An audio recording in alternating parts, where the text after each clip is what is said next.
Number 10. New Gods. Eternals, being Jack Kirby's creation, also have an obvious connection to some other work he had done a few years prior over at DC. Yep, we're talking about the New Gods. The Eternals allowed Kirby to continue to explore similar themes and characters tied to a world steeped in mythos, gods, and of course the cosmic realm of superhero stories. Who doesn't like to get a little bit cosmic, am I right? The Dark Gods were created in 1971 by Jack Kirby, appearing in New Gods issue number 1. The Eternals also made their first appearance in their own book, The Eternals issue number 1 in 1976, and were of course also created by Kirby. Number 9. Thanos. Thanos is actually one of the Eternals, a Titanian Eternal, but one nonetheless. He was born of the last Titan Eternal, Suisan, and the Eternal mentor from Earth. Thanos actually has ties not just to the Eternals, but also kinda to the villains that we believe they'll be seen protecting from Earth in the MCU, the Deviants. Thanos himself was born with the Deviant Syndrome, which is considered a mutation and a genetic predisposition, only believed at this point in time to occur in Titan Eternals. Thanos is believed to be the only Eternal to have ever experienced this genetic mutation. However, while he has been genetically altered by the Deviant Syndrome, don't expect him to show up alongside the Deviants in the MCU. Because although they kind of share that name, Thanos for his condition, the Deviants for their race, they're both pretty separate. I don't know if it'll come up in the MCU that Thanos is technically, like, suffers from the Deviant Syndrome and kind of has that connection, but that would be pretty cool. It'd be pretty cool. Number 8. The Celestials. When it comes to the Eternals, it's important to note that they were part of an experiment devised by the Celestials. The Celestials came to Earth and chose a prehistoric tribe of humans to manipulate and alter with their power and technology. The Eternals were given great cosmic power that also allowed them to learn how to control every atom, every molecule of their being over time. As a result, they also became virtually immortal. Even if they and their body was destroyed and scattered, it was believed that they could resurrect themselves. Or be resurrected. Number 7. The Deviants. The Eternals' main enemies in the film will be the Deviants. But just who are the Deviants exactly? Well, the Deviants first appeared as the enemies to the Eternals way back in their first appearance in Eternals issue number 1, with them also having a retconned first appearance even years before that in 1940 in Red Raven comics. But that was also, of course, before they existed in terms of their character creation, so you can take that one with a grain of salt. They were created by the Celestials at the same time as the Eternals out of prehistoric ape-like human beings, but where the groups of ape-like human beings who were turned into the Eternals were made beautiful and given cosmic power. The Deviants instead had their DNA unstabilized, which resulted in various extreme mutations, which also meant that any children of the Deviants, any offspring they had who managed to live, looked extremely different from their parents. The Deviants were often labeled as monsters and saw the Eternals as their enemies and their rivals. And friends, before we move on to this next spot, if you are loving this list and you want to learn even more about the Eternals, let us know by giving this video a thumbs up. Number 6. Not alone in the cosmos. As evident with the Titan Eternals, of which Suisan was left as the lone progenitor, the Eternals that we know from Earth were not alone in the cosmos. They weren't alone on Earth as they had the Deviants, and they weren't alone in the cosmos as many other planets of note also had their own subspecies of Eternals. The most easily recognizable alien races who also had their own group of Eternals were the Kree and Skrulls. Both of these groups were created by Celestials who selected a small group of ancient ancestors of those alien races during their visit to their home planets millions or billions of years ago and experimented on them to create the Eternals. Various different alien races of Eternals. Everybody gets an Eternals. You get Eternals and you get some Eternals. Eternals for you in the back. Number 5. The Eternals. Volume 2, 1985. The Eternals have always kind of had a rocky go when it comes to their series getting off the ground floor. But if you are wondering what you should dive into in order to prepare for the film, or if you just want to jump into the wild, immortal, and God-inspired world of the Eternals, you should definitely check out the limited series of the Eternals from the 80s, volume number 2. This series by Peter Gillis and Sam Buscema expands on the lore of the Eternals, fleshing out some key points from their background and their history. Get to know the Eternals a bit better in this 12-issue series. And when you're done with that, maybe you could also go and read Neil Neil Gaiman's The Eternals. That one is also quite short. That's volume 3. I think it's from the early 2000s. Number 4. Who are they? Just who are the Eternals, though? We know where they came from, and we know of other Eternal groups out there in the Marvel cosmos, but who are the Earth hero team that we have come to know as the Eternals? And would we recognize them from myths or history if we saw some of them? Some of the original Eternals were Icarus, who shares connections to Noah with his ark from the Bible, and the Greek hero Theseus. Although I don't know if he actually shares any connections to the character from Greek myth, Icarus, which is kind of weird. Circe, who shares a connection to the mythical sorceress Circe, though the spelling of their names is different. Zuras, often paralleled with the Greek god Zeus. His daughter Athena, often paralleled with the daughter of Zeus and goddess Athena. Kingo, originally a samurai turned famous action film star. Makkari, originally the son of the Eternals Varen and Mera, often paralleled with the Greek deity Hermes. Phaistos, who many once thought of as Hephaestus, the blacksmith and weapons forger from Greek mythology. Ajax, son of the Eternals Aima and Eryx, mistaken for the Greek warrior and hero Ajax. Ajax's sibling, Sprite, often mistook as Shakespeare's Puck and literary character Peter Pan. Gilgamesh, who historically was, well, the great leader Gilgamesh, and is often mistook for mythological heroes Samson and Hercules. And the more villainous Eternal Druig, cousin of Icarus, once a famed KGB agent. And that's just to name a few of the Eternals. That's not even all of them, obviously. You also might have noticed that some of their stories, origins, and genders have been changed in regards to their MCU versions. So watch out for that. Should be exciting. Number 3, their purpose. So why did the Celestials create the Eternals, you might be wondering? Was it just a mad science experiment, or a bit of fun for all the powerful cosmic beings? Initially, the Eternals are led to believe that they were actually created to be Earth's heroes and protectors, which is another reason that the Deviants and Eternals come into conflict. The Deviants believe that they were meant to inherit the Earth according to one of their celestial creators. However, this promise was later broken and discarded by other Celestials, and so they wage a constant war against their rival subspecies, the Eternals. In fact, while Eternals are thought of as being mythical heroes and gods throughout history, Deviants have oftentimes also been a part of this mythos, appearing there as the monsters fought against and often defeated or imprisoned in legends. Number 2, their real purpose. Gasp!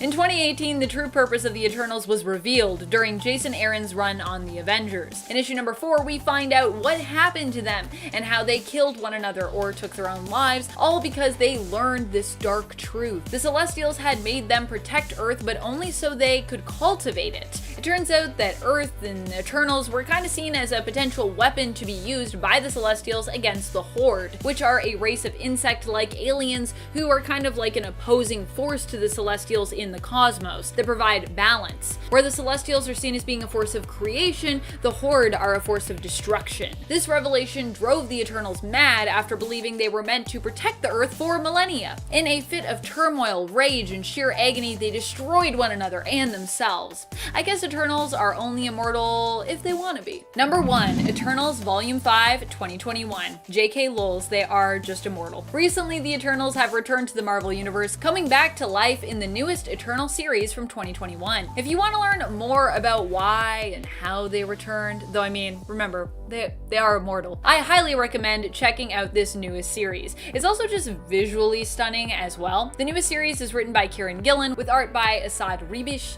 and vibrant and compelling colors by Matthew Wilson. Ugh, I love Wilson's colors. There are also only 4 issues out right now, so it is a really great time to jump in, catch up, and learn more about the Eternals and their ever ongoing fight against the Deviants. One special and particular kind of Deviant also makes an appearance as their enemy. Trust me, you gotta check it out. Number 10, Chariots of the Gods. Last time, we talked about the connection between the New Gods and the Eternals when it came to godlike superhero teams with mythological and yet cosmic inspirational ties. This time, we are going to talk about where some of those inspirations may have come from, other than the obvious sources of myth and lore belonging to ancient history. Chariot of the Gods is a book from 1968 by German author Erich von Däniken. It's believed to have inspired Jack Kirby somewhat in regards to his creation of the Eternals. Eternals. The book explores and offers the theory that our greatest technologies and religious beliefs could have actually come from ancient aliens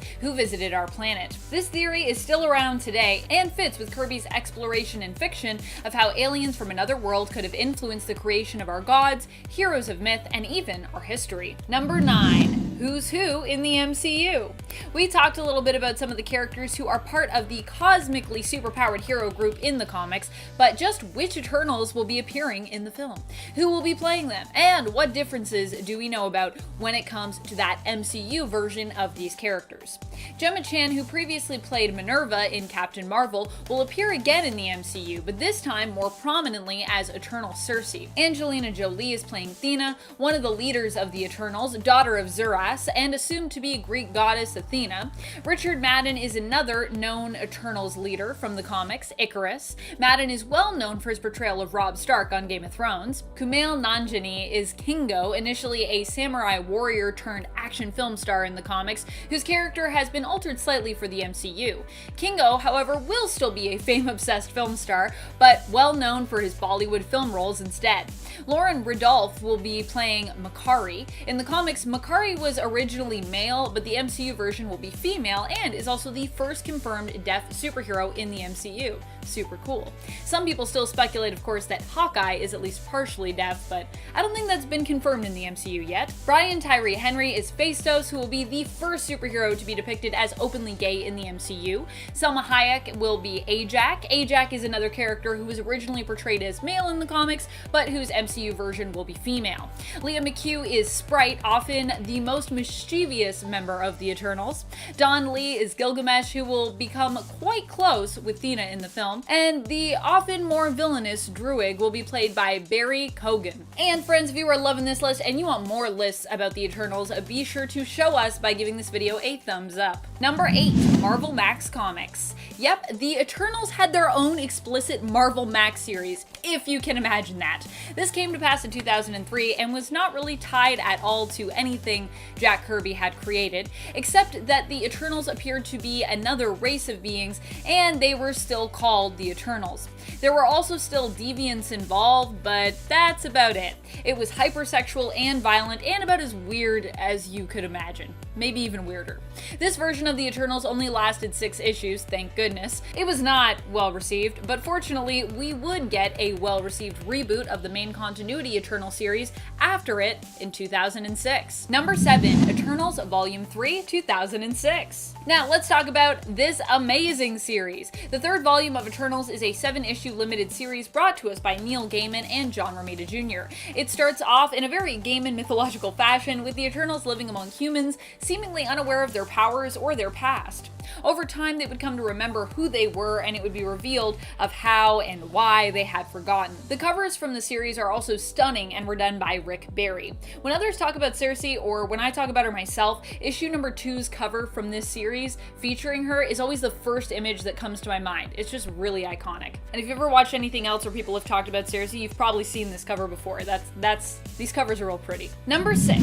100! 100 seems to be the magical number, at least that was what was established in the newest Eternal series. On the title page of issue number 1 of the current series, it is written that the Celestials, upon coming to Earth, created 100 Eternals and 100 Deviants before they left our planet. Likely to make Eternals elsewhere in the cosmos, or go do, well, whatever it is that Celestials feel they need to do when they're not making Eternals or Deviants.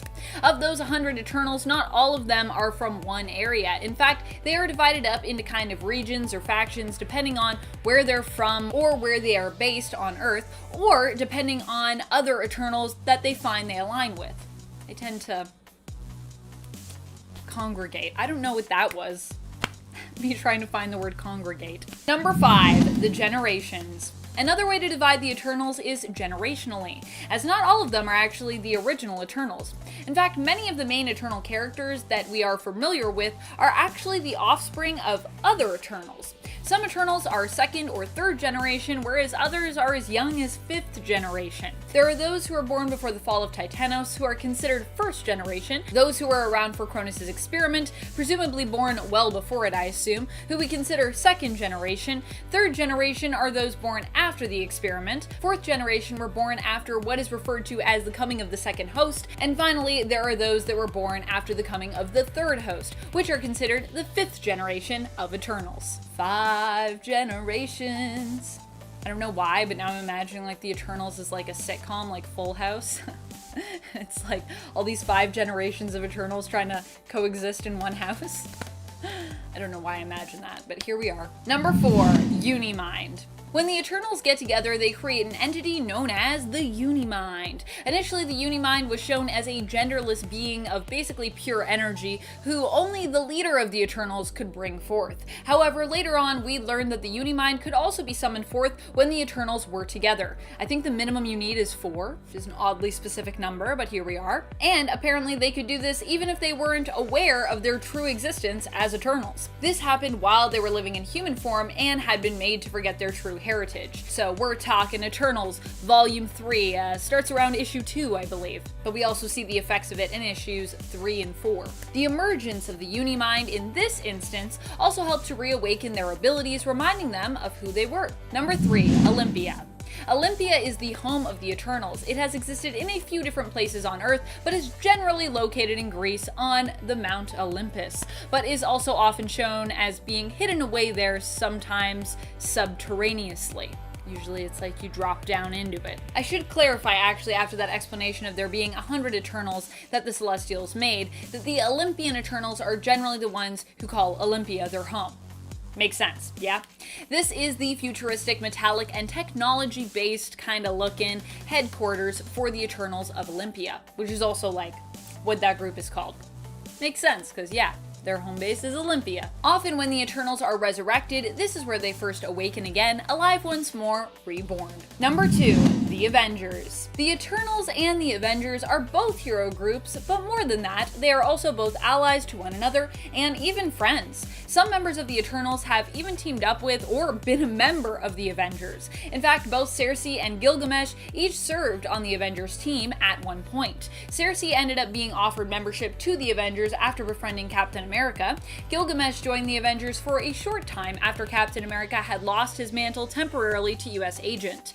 Although his time on the team was quite brief, he's still believed to be one of the all-time strongest heroes to have served on the Avengers team. Because Gilgamesh, he's a real strong. Too bad he couldn't stay because he was an exiled Eternal. Number 1, main MCU characters. If you're wondering just which Eternals you should be reading up on in preparation for the film, it's been said that Ikaris and Cersei are intended to be the main characters of the first Eternals movie. So those are likely the ones you'll want to be well versed in.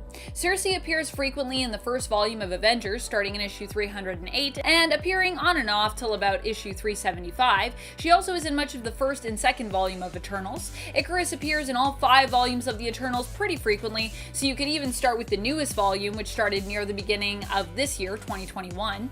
Ikaris also appears teaming up with the Eternals in Thor in volume 1 of Thor, starting in issue 285 and appearing almost consistently until issue 292. Number 10, the Bollywood sequence. Okay, right off the bat, one of the most dazzling parts of the trailer is that Bollywood dance sequence. Kumail Nanjiani got absolutely shredded for this film, and while he revealed some workout tips, he also hinted that way back he was training for this epic Bollywood sequence. Kumail plays a character named Kingo, and a lot of the movie is set to be in the present, where the Eternals are laying low, keeping a low profile so nobody knows who they really are, what they're capable of. And Kingo, well, he became a Bollywood star in doing so that's one way of doing things. The sequence is going to be one of the highlights of the film, with around 50 dancers alongside Kumail, and when speaking to The Hollywood Reporter, Kumail said that when he walked onto the set and saw a huge group of brown people who were going to be in a Marvel movie, he felt such gratitude towards Chloe for creating this situation. The scene was full of joy, the actor went on to say. See, me personally, growing up doing plays and musicals and all these dance teams,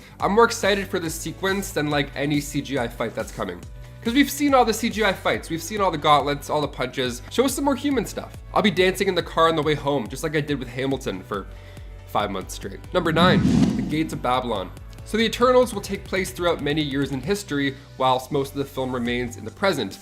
Now, in the trailer alone, we see a glimpse at the gates of Babylon, and it's hinted that the Eternals could be linked to all 7 wonders of the world, which is pretty exciting. In Eternals, the Herod Factor, this is where we see Athena and the Deviant Crow begin their romance. Now, the Eternal Gilgamesh is also attached to the history of Babylon, and it seems like the Eternals have revealed their true selves at this point in the film. And before we continue on with this list, if you want to go ahead and give this video a thumbs up, that would be awesome. We're so close to getting back in the studio, but for now, those likes really do support us while we're working from home, staying clean. You all are the best. Thank you so much for your constant support. Now let's get right back into this list. Number 8, Sprite. Now, in the trailer, we also get a brief look at Sprite. Sprite is played by Leah McHugh in the film, and Sprite made their first comic book appearance in the Eternals issue 9. Now, they're quite different than the stoic and noble other members. See, Sprite was actually considered a trickster who would taunt other members with these marvelous illusions. Icarus didn't take that too lightly. Sprite is a class 5 of 5 Eternal when it comes to his skills in illusion casting. They affect all 5 senses and are virtually indistinguishable from the real thing. J.M. Barrie's Peter Pan was actually inspired by Sprite after witnessing them levitating in front of them in Hyde Park, London.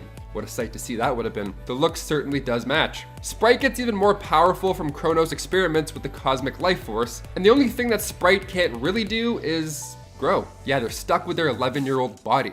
And during the wide rebirth of all the Eternals, Sprite was reborn as a girl. This occurs every 25,000 years, give or take. There's a shot in the trailer where Sprite is partying it up on a private jet with bodies laying in the background. Now, the plane has a K on the door, which hints to viewers that this could be Kingo's plane, played again by Kumail Nanjiani. Some believe that Sprite is going to be the main villain in the film, secretly. Who knows? Number 7, Gilgamesh. Played by Don Lee in the MCU, Gilgamesh is the strongest and kindest member of the Eternals. He was exiled along Athena, Angelina Jolie's character, and Gilgamesh made his first appearance in the Eternals issue 13. He was born before the Ice Age, and in 3000 BC, the Eternal became Gilgamesh, king of Uruk in Sumeria.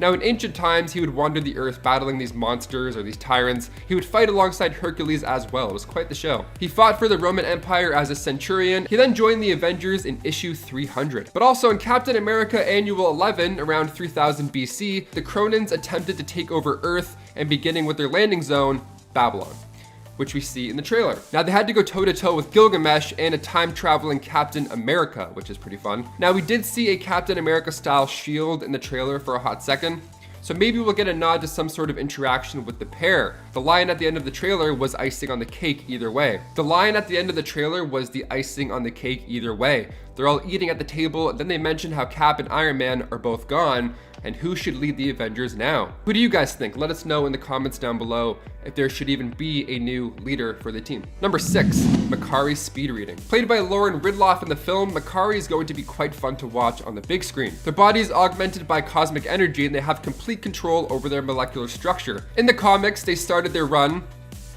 in Red Raven Comics issue 1 as Mercury, then later on in Captain America Comics issue 1 as Hurricane, and then finally in Eternals issue 5 in the mid-70s as MAKKART. MAKKART is the child of Vern and Mara, born in Olympia, Greece. Their passion for speed was applied to their sciences, and MAKKART designed these high-velocity transport vessels. We see MAKKART zipping through the trailer a couple times, at the end, of course, when the team lines up in front of Babylon, but also when it comes to studying. So MAKKART speed reads, and they're also quite the teacher as well. Under the name Thoth, they taught the Egyptians how to write way back in the day. While MAKKART is speed reading in the ship, you can see some medieval armor nearby, suggesting that they collect items from every civilization to study, which would make sense. Number 5, the Unimind. Near the end of the trailer, we see a glimpse of the Eternals uniting. They create what's called the Unimind. Now, the Unimind is a Celestial's greatest gift to the Eternals. The Unimind is made of light, mind, and pure energy. This is created when a group of Eternals come together and join their intelligence and will. Now, the Prime Eternal is referred to the member who can summon the ritual. It's determined who the Prime Eternal is by either heirdom or by combat. Now, there's a couple of ways this could go down in the movie. See, Jack Kirby actually spent a little time over at DC when he created the Fourth World Saga, which included Mr. Miracle, the Forever People, and New Gods. But once he returned to Marvel, he was inspired by these large-scale cosmic sci-fi elements and thus began to write and draw the Eternals, which made its first Marvel debut back in 1976. So Kirby's idea when it comes to the Unimind was that only the Prime Eternal could initiate it, whereas recent runs, any Eternal can bond together. Now, the Unimind gets stronger, of course, the more Eternals that are added into the mix, And honestly, I'm here for either version. I don't really care how this goes down on screen. If only one can initiate the ritual, then the stakes will be high. If numerous Eternals can combine, we're in for more team-ups and Marvel circle shots. So it's a win-win. Number 4, Druig. Played by Barry Keoghan, we saw our first look at Druig. They made their first appearance in Eternals issue 11, and Druig, referred to as the Lord of Flames and Nightmares, what a title that is. We don't see him too much in the trailer because in the movie, at this point, he actually disagrees with the extent in which the Eternals go to with their influence on humans. We see him almost like a cult leader in these short clips. Druig was the Polarian Eternal son of Vulcan and cousin to Icarus. He was power hungry, and on top of that, he was raised a disappointment to his father, who didn't even give him the time of the day in the first place. 1,000 years ago, when the Eternals were preparing for a third host of Celestials, Druig worked alongside Vulcan, Ajak, and his uncle Veraco. Now his job was to help prepare the sites for the Celestials' arrival, but during this, Druig snuck off and tried to take power from an entombed deviant, Dromedon, but accidentally ended up unleashing him instead. Oops! So Thor had to come in and help the Eternals beat Dromedon, but Uncle Veraco lost his life in doing so. Not good. Number 3, Celestial Origins. Making their first appearance in Eternals issue 1 back in 1976 as well, the Celestials have been seen many times in the MCU. This actually isn't the first time we're seeing or hearing about them by any means. There were actually billions of Celestials once upon a time until a weapon known as the God Killer took most of them out. They are powerful extraterrestrial cosmic beings, and they're the ones who created the Eternals and the Deviants. Now these space gods are around 1,000 feet tall, give or take, and we see the inside of one of their heads in the MCU. The first celestial host arrived to Earth a million or so years ago when they created the Eternals and Deviants, but later on they were the reasoning behind the existence of mutants as well. So Marvel could be following this timeline and holding off on mutants until after this movie, which would make sense, seeing as they created the mutant gene and all. Now the second host on Earth sunk Atlantis, which we might actually see as well. We see a volcano erupting, and some think that that is actually Atlantis' demise in the trailer. The third one got into a fight with the Sky Gods because it wanted the right to toy with humans. So they aren't exactly the most calming of entities, some would say. Number 2, the timeline. The history of the Eternals ended up explaining a lot of backstory for Marvel's finest, including the mutants like I mentioned earlier, but there's other alien races out there that the Celestials did experiments on in all parts of the universe, not just humans and not just Earth. They were also involved with Skrulls and the Kree. Now these experiments put on the Kree actually inspired them to do experiments of their own, which led to the creation of the Inhumans as well. Now the Skrulls also being a creation from the Celestials makes you wonder whether or not we'll see this tie together in the MCU, or will the movie go more of a Jack Kirby route and keep it separate? After all, there is a Secret Invasion series coming to Disney+, so I have a feeling Marvel's just gonna tie it all together like they usually do. Although to be honest, I'd kind of rather just have the Eternals be the Eternals. Kind of like how Guardians were separate for a while before meeting the Avengers. It was a good time. It felt cosmic, it felt different enough. It wasn't connecting, it was fine, it was still good. At the end of the trailer, it's funny that Captain America is referred to as Captain Rogers, because maybe they'll squeeze some World War II history in there as well. I wouldn't be too surprised. And finally, number 1, Thanos. The Great Titan got his head taken off in Endgame, but he also turned to dust, so he's gone twice now. But is he really gone for the MCU for good? I doubt it. Much of Thanos and his origins are still yet to be expanded on. I mean, we got a flashback to Titan when it was up and running, but that's about it. With Thanos being an Eternal, fans are hoping that we see more of the Mad Titan. In Marvel Comics, it was retconned that both the Titans and the Uranians were actually Eternals the entire time. So Thanos is now technically an Eternal, which would make for a pretty interesting backstory to learn in any of these flashbacks. The MCU should be going this route because in Avengers Infinity War, the Red Skull refers to Thanos as son of Alaris, who is an Eternal. That, and we've also seen a Celestial in Guardians of the Galaxy 1 in full armor, and then in Guardians 2 as Kurt Russell. So I feel like Marvel's been teasing this Thanos connection for a while now, and this time around they'll be able to fully explain it with the Deviants involved.